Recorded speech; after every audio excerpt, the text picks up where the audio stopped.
أعوذ بالله من الشيطان الرجيم بسم الله الرحمن الرحيم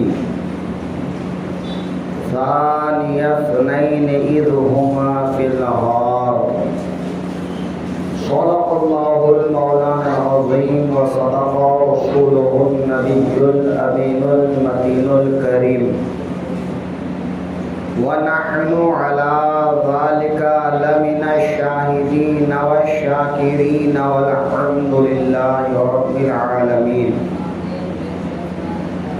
قرآن مقدس کی جس آیت کریمہ کی جز کی تلاوت کا شرف حاصل کیا، اس کی روشنی میں کچھ دیر گفتگو کرنے سے قبل گنبد خضرا کے جانب لو لگا کر آقائے دو جہاں سرور کون و مکان صلی اللہ علیہ وسلم کی بارگاہ میں درود و سلام کا نذرانہ محبت پیش کریں۔ اللہم صلی علی سیدنا و مولانا محمد بارک وسلم صلاۃ و سلاما علیک یا رسول اللہ صلی اللہ علیہ وآلہ وسلم۔ آج کی تقریر کا عنوان حضرت سیدنا ابو بکر صدیق رضی اللہ تعالی عنہ کی ذات گرامی ہے۔ حضرت صدیق اکبر رضی اللہ عنہ نے وہ رات آقا کریم کے ساتھ گزاری، دن کا وقت ہوا، مکے والوں میں بڑے کمال کے لوگ تھے۔ آج ہم لوگ چیک اپ کرتے ہیں، ڈی این اے کرتے ہیں، آر این اے کرتے ہیں، کیا کیا کرتے ہیں کہ اس آدمی کا اس آدمی سے کیا تعلق ہے۔ آج آدمی کی پہچان کے لیے اس کا فنگر پرنٹ چیک کیا جاتا ہے، لیکن پچھلے زمانے میں ایسے لوگ تھے کہ کوئی چل کے زمین پر سے چلا جائے تو زمین کے اوپر جو پیر کا نقش ہوتا تھا اس نقش سے پہچان لیتے تھے چلنے والا کون ہے۔ اس کو کہتے ہیں علم قیافہ۔ علم قیافہ کے اتنے ماہرین لوگ تھے، وہ رسول اللہ کے نقش قدم کو جانتے تھے، صدیق اکبر کے نقش قدم کو جانتے تھے۔ مکے والے جب ڈھونڈنے کے لیے نکلے، آقا کریم جب ہجرت کر کے گئے تو مشرکین مکہ ڈھونڈنے نکلے کہ انہیں بھاگنے نہ دیا جائے۔ پیر کے نشان دیکھتے دیکھتے غار ثور تک پہنچ گئے تھے۔ جب غار ثور تک پہنچ گئے، اس غار کے قریب تک پہنچ گئے، ان کے قدموں کی چاپ سنائی دینے لگی، قدموں کی آہٹ سنائی دینے لگی۔ وہ اتنے قریب آ چکے تھے کہ اگر وہ جھانک کر اس غار میں دیکھتے تو نظر آ جاتے، لیکن اللہ جس کی حفاظت کرتا ہے پھر اسے کوئی چکھ نہیں سکتا ہے۔ اللہ نے اپنے محبوب کی حفاظت کی ذمہ داری لیا ہے۔ واللہ یعصمک عن الناس، اے محبوب اللہ آپ کو لوگوں کے شر سے محفوظ رکھے گا۔ آقائے دو عالم کو مشرکین کے شر سے محفوظ رکھنے کا اللہ نے وعدہ فرمایا ہے۔ غار تک پہنچ گئے، لیکن جب غار کا منہ دیکھا تو مکریوں نے جالا تان دیا تھا، مکریوں نے جالا تان دیا تھا۔ ذرا سمجھیے کہ مکریوں کے جالے کتنے کمزور ہوتے ہیں، لیکن جب انسان اللہ کی ذات پہ بھروسہ کرتا ہے تو مکریوں کے جالے بھی بڑے کارآمد ہوتے ہیں۔ معمولی سی چیز سے بھی انسان کو اللہ بچا لیتا ہے۔ اگر اللہ کی ذات پر آپ کا یقین پکا ہے تو آپ معمولی تدبیر سے بچ سکتے ہیں. آپ کو کوئی کچھ نہیں کر سکتا، چاہے آپ کے پاس بچنے کے لیے مکری کے جالے کی طرح کمزور چیز ہی کیوں نہ ہو، آپ کا کوئی کچھ بگاڑ نہیں سکتا.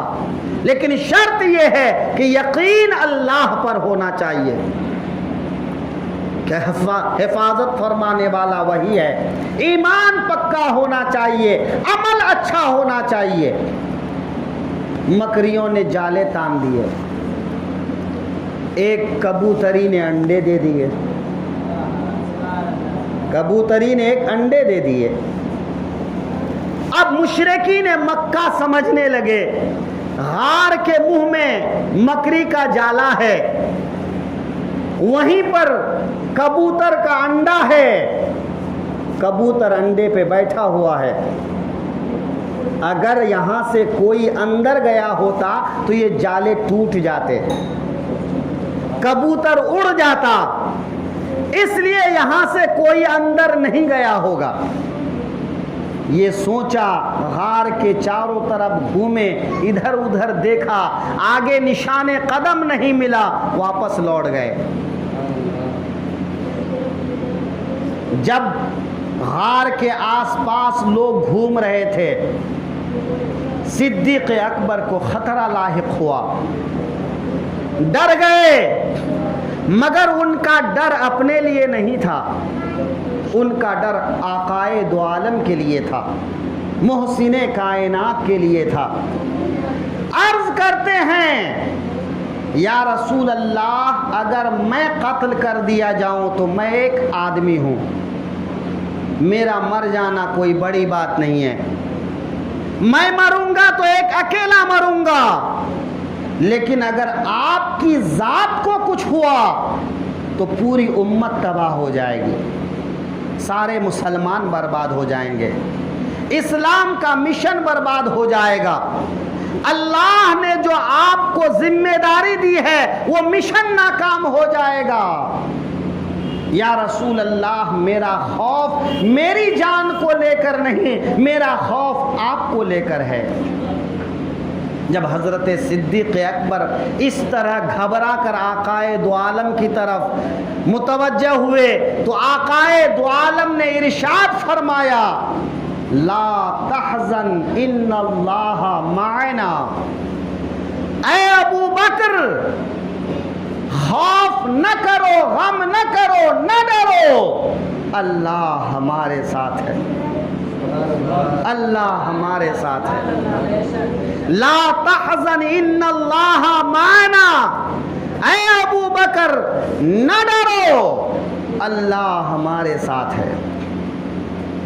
یہاں آپ کو ایک بات اور عرض کروں. ایک دفعہ حضرت موسیٰ علیہ السلام کے ساتھ بھی ایسا کچھ ہوا کہ ان کے ساتھ بھی حالات نازک ہوئے. قرآن پاک میں ان کے الفاظ کو نوٹ کیا ہے اور کہا ان معی ربی، ان معی ربی، بے شک میرے ساتھ میرا رب ہے، بے شک میرے ساتھ میرا رب ہے.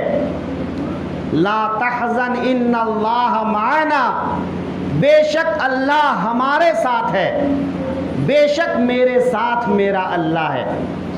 آپ زبان کا فرق سمجھیے ذرا. حضرت موسیٰ کلیم اللہ ہیں، اولو العزم رسول ہیں، اللہ کی مدد کی بات کر رہے ہیں کہ اللہ کی مدد ہمارے ساتھ ہے، اللہ ہمارے ساتھ ہے. لیکن اللہ کا نام لینے سے پہلے اپنی بات کرتے ہیں. معی، مع کے معنی ساتھ کے ہوتا ہے. معی میرے ساتھ، میرے ساتھ میرا رب ہے. یعنی حضرت موسیٰ جب اللہ کی مدد کی بات کرتے ہیں تو اپنی ذات کا ذکر پہلے کرتے ہیں اور اللہ کا ذکر بعد میں کرتے ہیں. لیکن جب اللہ کے حبیب اسی بات کو کہتے ہیں تو کہتے ہیں ان اللہ معنا، بے شک اللہ ہمارے ساتھ ہے، یعنی اللہ کی ذات کا ذکر پہلے ہے اور اپنا ذکر بعد میں ہے۔ علماء فرماتے ہیں کلیم اور حبیب میں یہی فرق ہے، اپنائیت دونوں جگہ پر ہے، لیکن آپ دو آدمی ایک ساتھ میں کام کرتے ہیں، لیکن جب آپ کسی کو بتاتے ہیں تو بتانے کا دو طریقہ ہوتا ہے۔ ہم دونوں ساتھ کام کرتے ہیں، میرے ساتھ یہ بھی کام کرتا ہے اور اس کے ساتھ میں بھی کام کرتا ہوں۔ ذرا اس فرق کو سمجھیے، یعنی اس کا سامنے والے پہ اثر ہوتا ہے کہ یہ اپنے آپ کو زیادہ اہمیت دے رہا ہے، ساتھی کو کم اہمیت دے رہا ہے، یا ساتھی کو زیادہ اہمیت دے رہا ہے، اپنے آپ کو عاجزی کے طور پر کم اہمیت دے رہا ہے۔ اب جب آپ کو یہ مثال سمجھ میں آ جاتی ہے تو ذرا دیکھیے کلیم اور حبیب میں فرق کیا ہے۔ جب کلیم ذکر کرتے ہیں تو کہتے ہیں میرے ساتھ میرا رب ہے، اور جب حبیب کہتے ہیں تو فرماتے ہیں اللہ میرے ساتھ میں ہے۔ یعنی اللہ کے حبیب کی بارگاہ میں اللہ کی ذات سب چیز پر مقدم ہے، یعنی میرے رسول جو بھی کرتے ہیں وہ اللہ کے لیے کرتے ہیں، جو بھی کہتے ہیں وہ اللہ کے لیے کہتے ہیں۔ میرے آقا اپنی خواہش سے بات نہیں کرتے ہیں، وَمَا يَنْطِقُ عَنِ الْهَوَىٰ إِنْ هُوَ إِلَّا وَحْيٌ يُوحَىٰ۔ مصطفیٰ جب لبہائے نبوت کھولتے ہیں تو وہ اللہ کی وحی ہوتی ہے، وہ بولتے ہیں تو اللہ کی مرضی سے، چلتے ہیں تو اللہ کی مرضی سے، کھاتے ہیں تو اللہ کی مرضی سے، سوتے ہیں تو اللہ کی مرضی سے۔ جب ایک انسان اس بات کو اپنا لیتا ہے کہ وہ جو کچھ بھی کرتا ہے وہ اللہ کے لیے کرتا ہے تو پھر اس کی زندگی کامیاب ہو جاتی ہے، اس کی قبر میں آسانی ہو جاتی ہے اور حشر میں اس کا بیڑا پار ہو جاتا ہے۔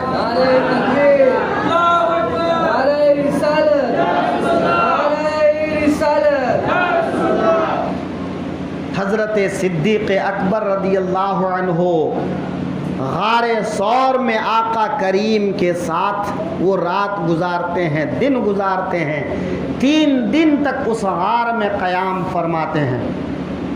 ایک رات کی نیکی جس کا ذکر حضرت عمر بار بار فرماتے ہیں کہ کاش میری زندگی کی ساری نیکیاں صدیق اکبر لے لیتے اور صدیق اکبر کی ایک رات کی ایک نیکی مجھے دے دیتے۔ وہ کون سی نیکی تھی؟ یہ وہی نیکی تھی کہ یا رسول اللہ غار کے اندر آپ پہلے نہ جائیں، پہلے میں جاتا ہوں، اگر موذی جانور تکلیف دے گا تو پہلے مجھے دے گا۔ یعنی صدیق اکبر نے رسول اللہ کی جان پر اپنی جان کو نثار کر دیا۔ جب کسی مسلمان میں یہ جذبہ پیدا ہو جاتا ہے کہ وہ اپنی جان کو رسول اللہ کے لیے فدا کر دیتے ہیں تو پھر اللہ اس انسان کو ایسی عزت دیتا ہے کہ پھر اس کی برابری کوئی اور نہیں کر سکتا ہے۔